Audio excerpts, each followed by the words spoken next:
අයිබෝන් සුබදසක් කියල ප්‍රාථනා කරන ඔගොලු හැමෝටම සෑම් විලොග ඉතින් අද වීඩියෝ එකේ තව යාලුවෙක්කින්න මෙයාගේ නම බ්ලේස් ඉතින් අද වීඩියෝ එකේ ඔයාලත් අම්නේලගේ දකින්නත් ඇති විශේෂයෙන් අද කතා කරන්නේ නවසීලන්තයේදී සුරතලෙක් හදන්න මොනවගේ වියදමක් යනවද ඔයා මොනවද දැනුවත් වෙන්න ඕන කරුණු සහ අඩු වියදමකින් කොහොමද සුරතලෙක්ව මේන්ටේන් කරන්න කියලා.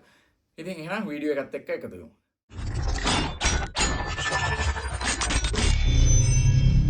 මුලින්ම කියන්න ඕන නවසීලන්තයේ ගොඩක් සුරතල් සතුන් විදියට හදනවා බල්ලෝ ඒ වගේම පූසෝ එතකොට අශ්වයෝ කුරුල්ලෝ මාළු ඉතින් ගොඩක් ඒ වගේ සත්තු හදනවා නවසීලන්තයේ සුරතල් සතුන් විදියට.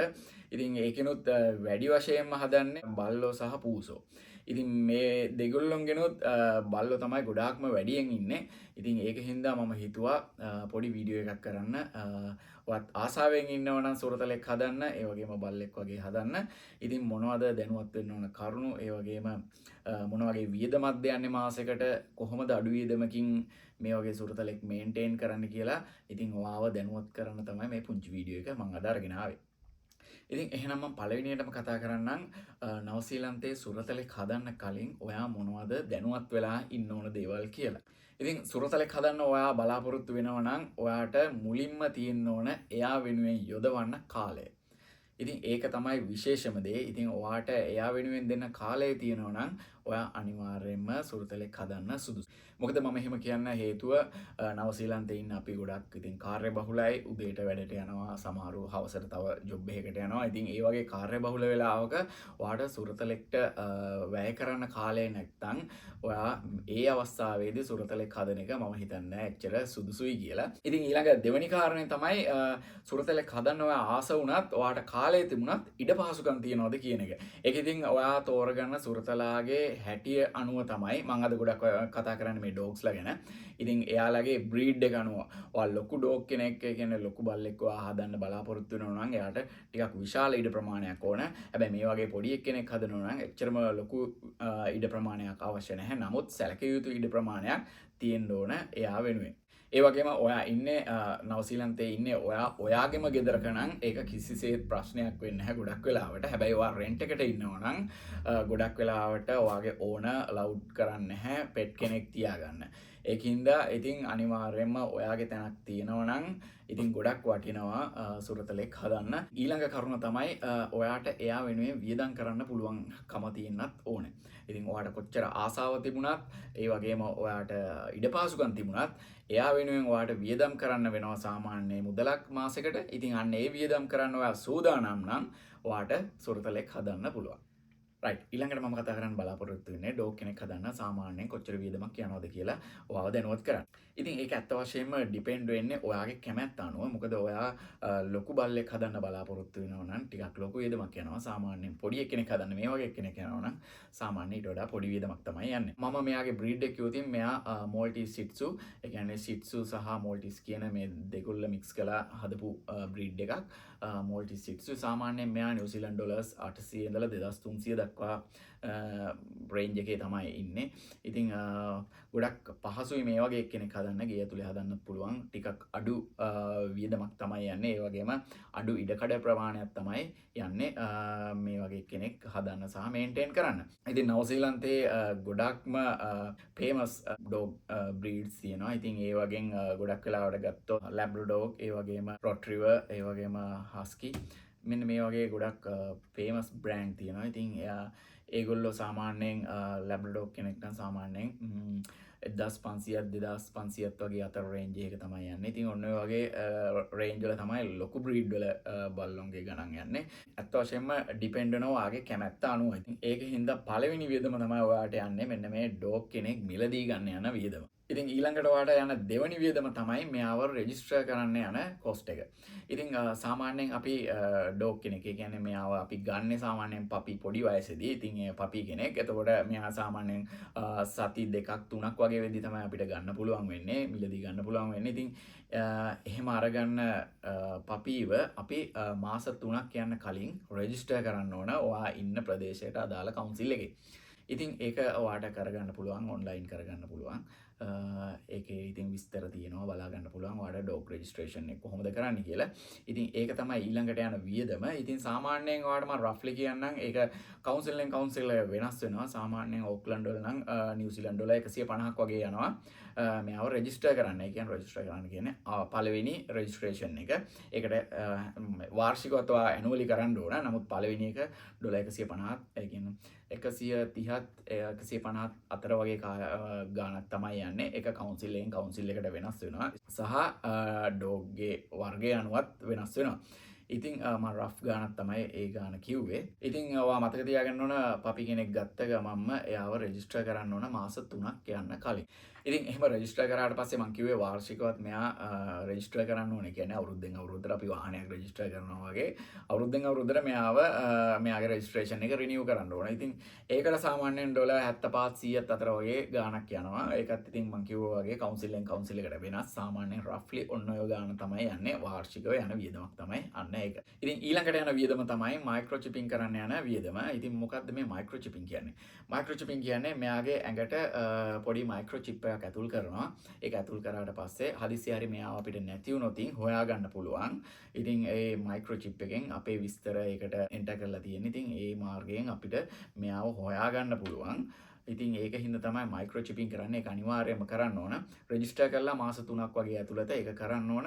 ඉතින් මයික්‍රෝ චිපින් නොකරොත් ෆයින් එකක් තියෙනවා 200 ඉඳලා ඒ කියන්නේ නිව්සීලන්ත ඩොලර්ස් 200 ඉඳලා නිව්සීලන්ත ඩොලර්ස් 3000 වෙනකන් ඒ ෆයින් එක දෙන්න පුළුවන්. ඒකත් මයික්‍රෝ චිපින් කොස්ට් එක සාමාන්‍යයෙන් ඩොලර් 75ක් 100ත් අතර වගේ ගාණක් තමයි යන්නේ. ඉතින් ඒකත් වෙනස් වෙනවා බ්‍රීඩ් එකෙන් බ්‍රීඩ් එකට. ඉතින් අනිවාර්යයෙන්ම ඒකත් ඔයා කරන්නම ඕන දෙයක්. ඉතින් ඒකින්ද ඒ කොස්ට් එකත් ඔයාට මුලින්ම යනවා. ඉතින් මට ඉස්සලා කියන්න බැරිනවා ඒ රෙජිස්ටර් කරාට පස්සේ මෙයාට ටැග් එකක් දෙනවා. දැන් ඔයාලට මේ පේනවා ඇති. මෙයාගේ මේ තියෙන්නේ මේ තියෙන ටැග් එක. ඉතින් මේක පාරේ යද්දිත් පේනවා.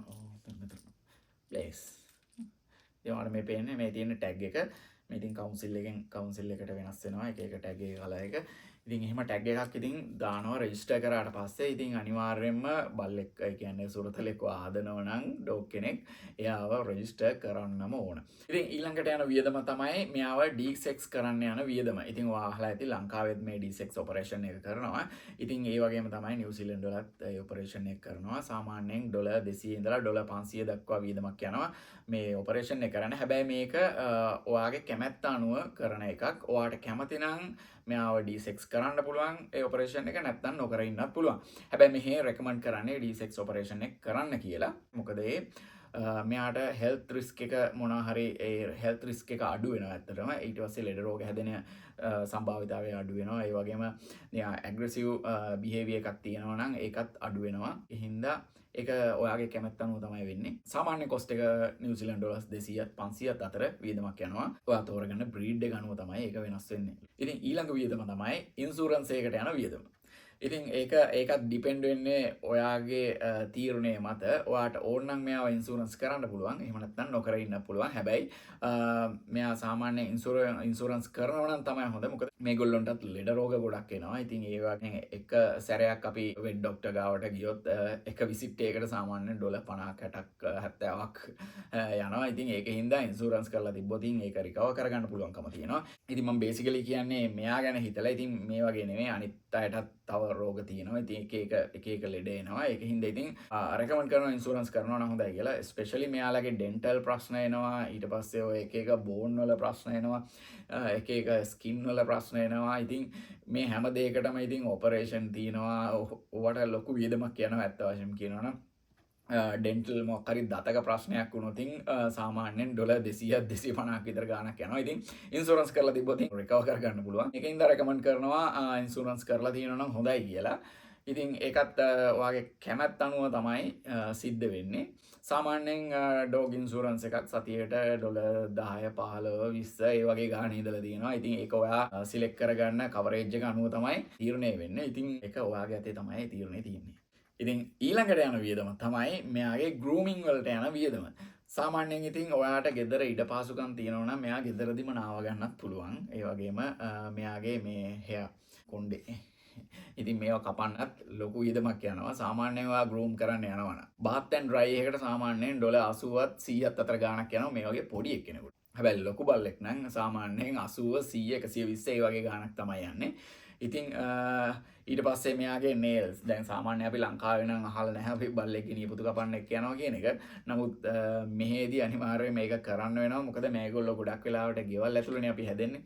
හදන්නේ ඉතින් ඒක හින්දා මේගොල්ලෝගේ නියපොතු ගෙවෙනවා අඩුයි. ඉතින් ගේ ඇතුළේ ඉන්නේ හින්දා. ඉතින් ඒක හින්දා මේවා දිගට එද්දී කපන්න වෙනවා අනිවාර්යයෙන්ම. ඉතින් ඒකට අරගෙන ගියාම සාමාන්‍යයෙන් ඩොලර් 15ත් 25ත් අතර ගාණක් යනවා. සති 3කට සැරයක් වගේ නියපොතු කපන්න ඕනේ. ඉතින් ඒ වගේ ගාණක් යනවා. ඒ වගේම තමයි මෙයා ඉතින් සති දෙකකට සැරයක්වත් නාවන්න ඕන. ඉතින් වොෂ් කරන්න ඕන. ඉතින් ඒ වගේ ඒවට ඩොලර් 80ක් 100ක් වගේ ගාණක් යනවා. ඊට පස්සේ මෙයාගේ තව ටික්කෝ කියන්නේ මැක්කෝ එහෙම ඉන්නවනම් ඒවටත් ට්‍රීට්මන්ට් තියෙනවා. ඉතින් ඒවටත් වියදමක් යනවා. සාමාන්‍ය ඩොලර් 100ක් විතර වෙන ට්‍රීට්මන්ට් තියෙනවා.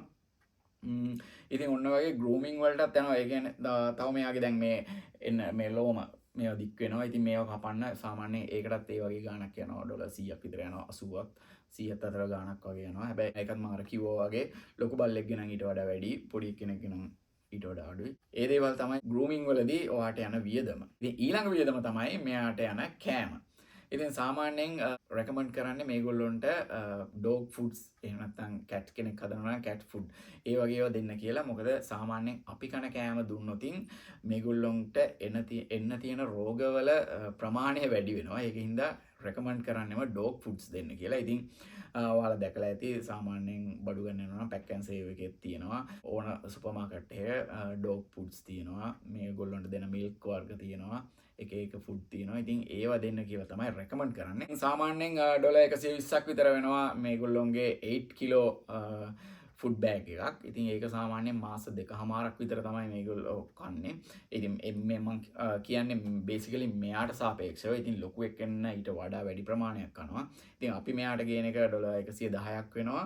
ඉතින් ඒකේ මාස 2කමාරක් විතර තමයි මෙයා කන්නේ. මෙයාට මිල්ක් එකක් දෙනවා සති දෙකකට සැරයක් විතර ඒක දෙන්නේ. ඒක නම් ඩොලර් 10ක් විතර වෙන්නේ පැක් ඇන්ඩ් සේව් එකෙන් ගන්න පුළුවන්. ඕගොල්ලෝ දැකලත් ඇති. ඒව නම් අනිවාර්ය නැහැ. නමුත් ඉතින් කෑම අනිවාර්යයෙන් මෙයාට දෙන්න ඕන හින්දා ඒ වියදම යනවා.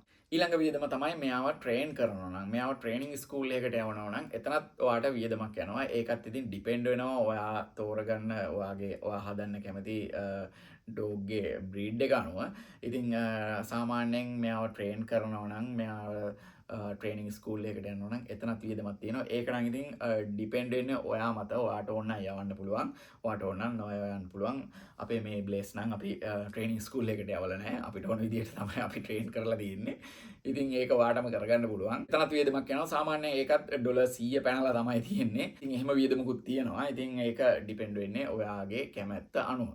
ඉතින් ඊළඟ වියදම තමයි ඩේ කෙයා එකකට යන වියදම.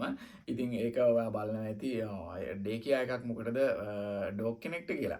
ඉතින් ඔයා හිතන්න ඔයා මේ ඩොග් කෙනෙක් හදද්දී ඔයාට ලංකාවට හෝ කොහේ හරි රටකට යන්න වුණා සතියකට දෙකකට ගිහිල්ලා එන්න. එතකොට මෙයා ඔයාට ගෙදර තනියම දාලා යන්න බෑ. අන්න ඒ වගේ වෙලාවකදී ඔයාට පුළුවන් මෙයාව ඩේ කෙයා එකකට දාන්න. ඒ වගේ ඩේ කෙයා තියෙනවා ඉතින් නවසීලන්තේ. ඉතින් එහෙම එකකට බාර දෙන්න පුළුවන්. එතකොට ඉතින් එතනත් වියදමක් යනවා. ඒක නම් ඉතින් ඒක ඉතින් සිටුේෂන් එකේ හැටියට තමයි. ඉතින් එතනත් ඩොලර් 100ට උඩින් තමයි ඒකේ charges තියෙන්නේ. එහෙම වියදමකුත් තියෙනවා. ඉතින් ඒක අනිවාර්යයෙන්ම යන්නේ නැහැ. ඒක ඉතින් සිටුේෂන් එකේ හැටියට තමයි. ඉතින් ඔයාව දැනුවත් කරා එහෙම එකකුත් තියෙනවා කියලා. ඒ වගේම මට ඉස්සෙල්ලා කියන්න අමතකුණා ඩොග් කෙනෙක් හදන්න. ඒ කියන්නේ සුරතලෙක් හදන්න ඔයාට කාලය තියෙනවද කියලා අහපු තැනදී මොකද අනිවාර්යයෙන්ම ඩොග් කෙනෙක් හදනවා නම් එයා ඔයාට ඇවිද්දවන්න වෙනවා. ඒ කියන්නේ ඒත් එක්ක වෝක් කරන්න වෙනවා. ඉතින් ඒකට ඇතිතරම් වෙලාව තියෙන්න ඕන. ඉතින් ඒ ගැනත් අනිවාර්යයෙන්ම මතකයේ තබා ගන්න. මොකද මේ වගේ පොඩි එක්කෙනෙකුට සාමාන්‍යයෙන් දවසට එක සැරයක් හෝ දෙසරයක් විනාඩි 20ක් විතර මෙයාව ඇවිද්දවන්න ඕන. මොකද මෙහි ගෙවල් ඇතුලේ ඉන්න හින්දා මේගොල්ලොන්ට එක්සර්සයිසස් මදි.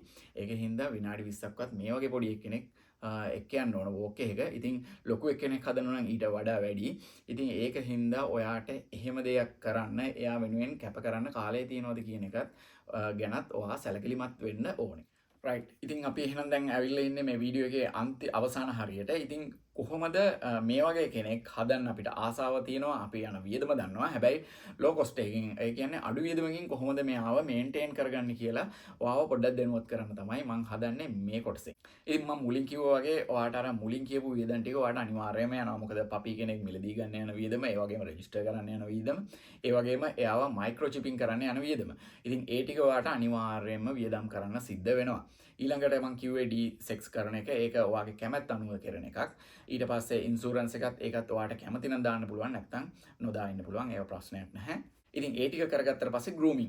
ඉතින් මේ grooming කියන එක නම් ඇත්ත වශයෙන්ම කිව්වොත් මම ඔයාට ඉඩක් තියෙනවා නම් මෙයාව නාව ගන්න එක ඔයාට කරගන්න පුළුවන් ඇත්තට. ඉතින් ඔයාට මේ වීඩියෝ එකේ පේනවා ඉතින් මම මෙයාව නාවන්නේ කොහොමද කියලා. ඉතින් ස්පෙෂලි වින්ටර් කාලේදී තමයි ගොඩක් සැලකිලිමත් වෙන්න ඕන. මොකද එළියෙන් අපි ගන්න වතුර ගොඩක් සීතලයි. ඉතින් ඔයා හොට් වෝටර්ත් එක්ක මික්ස් කරලා මෙයාව නාවන්න ඕන. ඒ වගේම තමයි නාවල ඉවරනාට පස්සේ මෙයාව ඩ්‍රයි කරන්න ඕන. ඉතින් ඒක ඩ්‍රයර් එකක් යූස් කරන්න වෙනවා. ඉතින් ඒ දේවල් ඔයාට ගෙදරදී කරගන්න පුළුවන්. සාමාන්‍යයෙන්. ඉතින් නැත්තම් ඔයාට ඒකට ඩොලර් 100ත් 120ත් අතර ගාණක් යනවා. හැබැයි ලොකු ඩොග් කෙනෙක් නම් ඊටත් වඩා වැඩි ගාණක් යනවා. ඉතින් මේ ටික ඔයාට ගෙදර කරගත්තොත් ඔයාට ඒ යන වියදම අඩු කරගන්න පුළුවන්. ඉතින් අපි ඊළඟට කොහොම හරි ගෙදර නාවගෙන අපි මේ කොස්ට් එක අඩු කරගත්තත් ඊළඟට ගොඩක් දෙනෙක්ට තියෙන ප්‍රශ්නේ තමයි මෙයාගේ ලෝම කොහොමද කපන්නේ කියන එක. ඉතින් ඒක ඔයාට සාමාන්‍යයෙන් අපි කොණ්ඩේ කපන මැෂින් එකකින් වගේ මේක කපන්න පුළුවන්. හැබැයි ඉතින් ටිකක් විතර අපහසුයි. මොකද මේ වගේ ලොන් දිගේ කෙනෙක් ගෙන සාමාන්‍යයෙන් හැමතැනම ලොන් විසික් වෙනවා. ඉතින් ඒකට මම යූස් කරන මැෂින් එක මම අද ඔයාලට පෙන්නන්නම්. මම පාවිච්චි කරන්නේ මෙන්න මේ මැෂින් එක. ඔයාලට පේනවා නම. ඉතින් මේක හරිම ලේසි. ඒ වගේම ඔයාලට පේනවා ඉතින් මෙතෙන්ට මෙහෙම හයි කරා. මෙයාගේ මෙහෙම කැපුවාම මෙයාගේ ලෝම ටික ඇදිලා ඇවිල්ලා මේකම ඇතුළට එනවා. ඉතින් වැකුම් වෙලා. ඒකින්ද හරිම ලේසි අස් කරගන්න හැමතැනම යන්නේ නැහැ. මොකද පොඩි බබාලා වගේ ඉන්නවනම් හැමතැනම යන්න පුළුවන්. ඉතින් එහෙම වෙන්නේ නැහැ. මේකට තව එක එක කෑලි තියෙනවා හයි කරන්න පුළුවන්. ඉතින් මම මේ බ්‍රෑන්ඩ් එකේ මේ ප්‍රොමෝෂන් එකක් නෙවෙයි මම ඔයාලට පෙන්නුවේ ලේසි වෙන්න. ඉතින් ඒව ක්ලීන් කරන්න මේ වගේ දේවල් කරන්න හරි ලේසි. ඉතින් මේ වගේ මැෂින් එකක් ගත්තොත් ඔයාට එතනට යන වියදම අඩු කරගන්න පුළුවන් ඇත්තටම. මොකද මේ මැෂින් එක ඇත්තට ලොකු ගාණක් වුණේ මට මතක විදිහට මම මේක ඔන්ලයින් තමයි ගෙන්නුවේ. සාමාන්‍යයෙන් ඩොලර් 400 ගාණක් තමයි ගියේ. හැබැයි ඉතින් ඔයා මෙයාගේ දිගටම ලෝම එළියෙන් කපන්න ගියොත් ඔයාට සාමාන්‍යයෙන් 4-5 සැරයක් යද්දි ලොකු වියදමක් ගිහිල්ලා. ඉතින් ඒ වියදමෙන් ඔයාට මේ වගේ මැෂින් එකක් අරගත්තොත් ඒක ගෙදරදීම කරගන්න පුළුවන්. ඊට පස්සේ ඔයාට යන වියදම තමයි මෙයාගේ nails. ඒ කියන්නේ නියපොතු කපන්න යන වියදම. ඉතින් නියපොතු කපන්නත් ඉතින් සාමාන්‍යයෙන් ඩොලර් 15ත් 25ක් අතර ගාණක් යනවා. ඉතින් සති 2කට 3කට සැරයක් කරද්දී ඉතින් මේකත් සැලකිය යුතු වියදමක්. ඉතින් ඒකට ඔයාට ගන්න පුළුවන් මේ වගේ කට එකක්. මේක සාමාන්‍ය Kmart එකේ ඒ වගේම dogs ලගේ items ඒ කියන්නේ විකුණන තැන්වල තියෙනවා. ඉතින් මේකෙන් බොහොම පරිස්සමෙන් තමයි හැබැයි කපන්න ඕන. මොකද මෙයාලගේ නියපොතු වල තියෙනවා පොඩි වේන්නයක්. ඒක කැපුණොත් ලේනවා. ඉතින් ඒක මුලින්ම ඔයාලට මම රෙකමන්ඩ් කරනවා YouTube වීඩියෝ එකක් බලන්න. එතනදී ඔයාලට දැනගන්න පුළුවන් කොහොමද ඒක හරියටම කැපෙන්නේ තියෙන කපන්නේ කියලා. ඉතින් එහෙම දැනගත්තොත් ඔයාලට ඒ වියදම අඩුයි. මොකද දැන් මම මෙයාව මුලදී ගෙනිච්ච. දැන් නම් මම මෙයාව ගෙනියන්නේ නැහැ. දැන් මට පුළුවන් මෙයාගේ නියපොතු ගෙදර ඉඳන්ම කපන්න. ඉතින් අන්න එහෙම කරලා වියදම අඩු කරගන්න පුළුවන්. ඉතින් ඒක තමයි ඔයාලට දෙන්න තියෙන අනිත් ටිප් එක. ඊළඟ වියදම අඩු කරගන්න එක තමයි ෆුඩ්ස් වලදී අපිට මේ ලාභ එකක් එහෙම කියලා නැහැ. ඔයා හොඳ ක්වොලිටි එකේ ෆුඩ් එකක් දෙන්න. ක්වොලිටි ෆුඩ් එකක්. මොකද එතකොට ඔයාට මෙයාට හැදෙන ලෙඩ රෝග අඩු වෙනවා. එහෙම වුණොත් ඔයාට යන වියදම අඩු වෙනවා. ඉතින් ඒක හින්දා හොඳ ක්වොලිටි ෆුඩ් එකක් දෙන්න. ඒ වගේම වතුර, ඒ වගේම විටමින්ස්, ඒ වගේම මිල්ක් මොනවා හරි දෙනවා නම් ඒවා හරියට බලලා හොඳ එකක් දෙන්න. එතකොට මේගොල්ලන්ට හැදෙන ලෙඩ ප්‍රමාණය අඩු වෙනවා. එහෙම වුණොත් ඔයාට ඒ පැත්තෙන් යන වියදම අඩු කරගන්න පුළුවන්. ඉතින් හොඳ ක්වොලිටි ෆුඩ් එකක් දීලා හොඳ හෙල්ත් එකක මෙයාව තියාගන්න. ඒ වගේම හොඳ එක්සර්සයිස් එකක් දෙන්න මෙයාට. ඒ කියන්නේ ඩේලි මෙයාව ඇවිද්දවන්න. එහෙම කරනවා නම් ඔයාගේ සුරතලා හොඳ නිරෝගීව ප්‍රෘෂ්ටිමත්ව ඉදී. එතකොට ඔයාට යන වියදම ඇත්ත වශයෙන්ම ගොඩක් අඩු වෙනවා. ඉතින් එහෙනම් ඔන්න ඔය විස්තර ටික තමයි මට අද මේ වීඩියෝ එකෙන් කියන්න ඕන වෙලා තිබුණේ. ඉතින් නවසීලන්තයේ ඉන්න ඔයා සුරතලෙක් හදන්න ආසාවෙන් බලාපොරොත්තු වෙමින් ඉන්නවා නම් ඔයා දැනගන්න ඕන මොනවද විස්තර, ඒ වගේම මොන වගේ වියදමක් යනවද, කොහොමද අඩු වියදමකින් මේව කරගන්නේ කියලා. ඉතින් ඔයාට අයිඩියා එකක් පොඩි හරි ආවනම් මගේ වීඩියෝ එක සාර්ථකයි කියලා මම විශ්වාස කරනවා. ඉතින් තව ඔයාලට මොන හරි ප්‍රශ්න තියෙනවා නම් අනිවාර්යයෙන්ම කමෙන්ට් කරන්න. මම ඔයාලට රිප්ලයි කරන්නම්. ඉතින් එහෙනම් අලුත් වීඩියෝ එකකින් හමු වෙන බලාපොරොත්තු වෙන අදට සමු ගන්න සෑම් වීලෝ. අයිබෝන්. Say bye.